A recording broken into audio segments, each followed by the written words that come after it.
stabilize my home for the next 5 years. And because we understand markets and needs of investors, I may rent your home at market rent, but every 12 months we're going to look at market appreciation and have an investors discussion on cost sharing if we're going to give you a little bit more money every month based on what you could potentially get in the market. But that at the end of the day, offering value and stabilization is key, because nobody wants to deal with vacancies.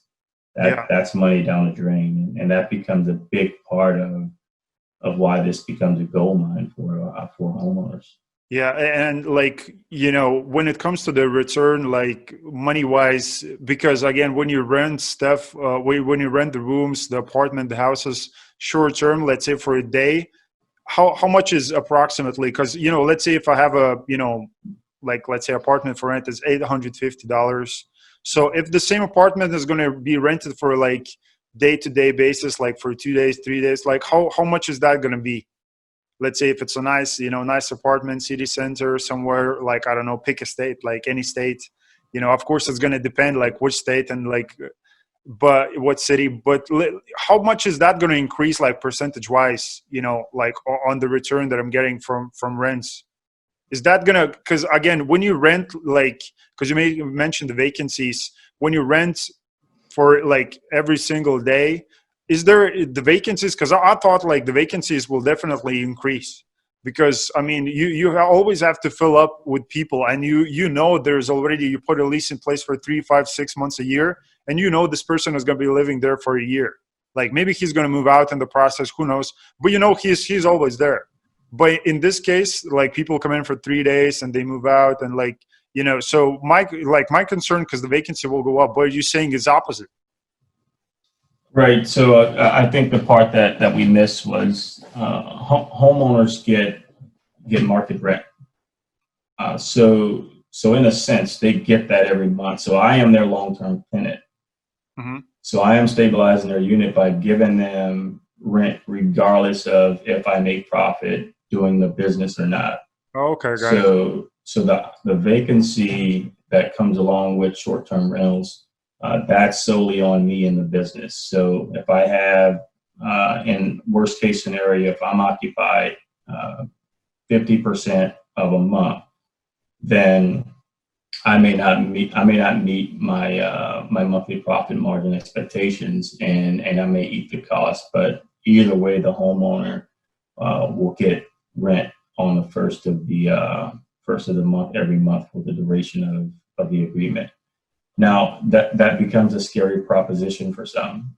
I've had investors and they've quite simply backed out. It's like, well, I don't want to take on a 3-year lease agreement because all the what ifs come out, right? But then we get into a different conversation, and that's where I think some of the uniqueness about what we're doing in the shared economy space shores up a lot of investor concerns with taking on long-term efforts. And then we also have a pretty unique pricing program that it's under our partner host program, and as we see it, so co-host is the word we typically hear, and co-hosts help you manage, right? And partner hosts, we aim to help investors grow their business. So that's strictly from a profit margin occupancy standpoint, where we sit down with investors and we talk to them about target profit margins, target occupancy rates, and how do those impact and feed your daily rates, right? So as it pertains to occupancy, in a perfect scenario, we're looking out and we are priced at a 30% profit margin target and an 80% occupancy rate target, right? So we're expecting to only hit 80%, but we're priced efficiently enough where those numbers will pay our bills and still get us to a 30% profit margin. So in a perfect scenario, when we look at the way we price and our pricing structure, then the 20% vacancy that we're going to account for is already planned for in the pricing structure. So we're okay with that, with taking on that risk of having that. But this all comes back to understanding numbers and being able to price professionally to get those results you want. And then in addition to that, what happens is from an investor standpoint, everybody's looking to grow a business. So we change the dynamics of the conversation when we're looking out 6 months out. The conversation sounds like where are we priced at a profit margin standpoint per night 6 months out, and it may be at 130% profit margin. If somebody books a night, I want investors to know exactly how much money they made per night. And then what does that mean for an occupancy rate if they book 6 months out? Because then if our target occupancy rate is still 80%, every night that's booked 6 months out, it allows us strategically then to start to plan against protecting our profits, right? And then the closer we get into that time frame, what happens is we can leverage protecting our profits by then starting to drop rates to maybe a 10-20% profit margin to offer a guest, right, a lower rate value in the home that they're getting. But at that point, as an investor, we're just looking to protect profits. And you may look at our listing and say, well, how can they be in the prime market, and price below market rate? But the devil's in the details behind the structure, and understanding that we've hit our profit margins over and above, and now we just want to protect that, right? So how do we do that, right? Then we're able to shake the market a little bit, and then achieve those occupancy rates. We protected our profits, and then we're focused out. Man, I have so many questions right now because you just laid out some, great chunk of, of great information. But first of all, before I'm going to forget, the question is, what about, cancellation rates? Because again, people are booking in advance, and like percentage wise, how many of these people are canceling the bookings, and how is that affecting the overall, occupancy rates and the returns?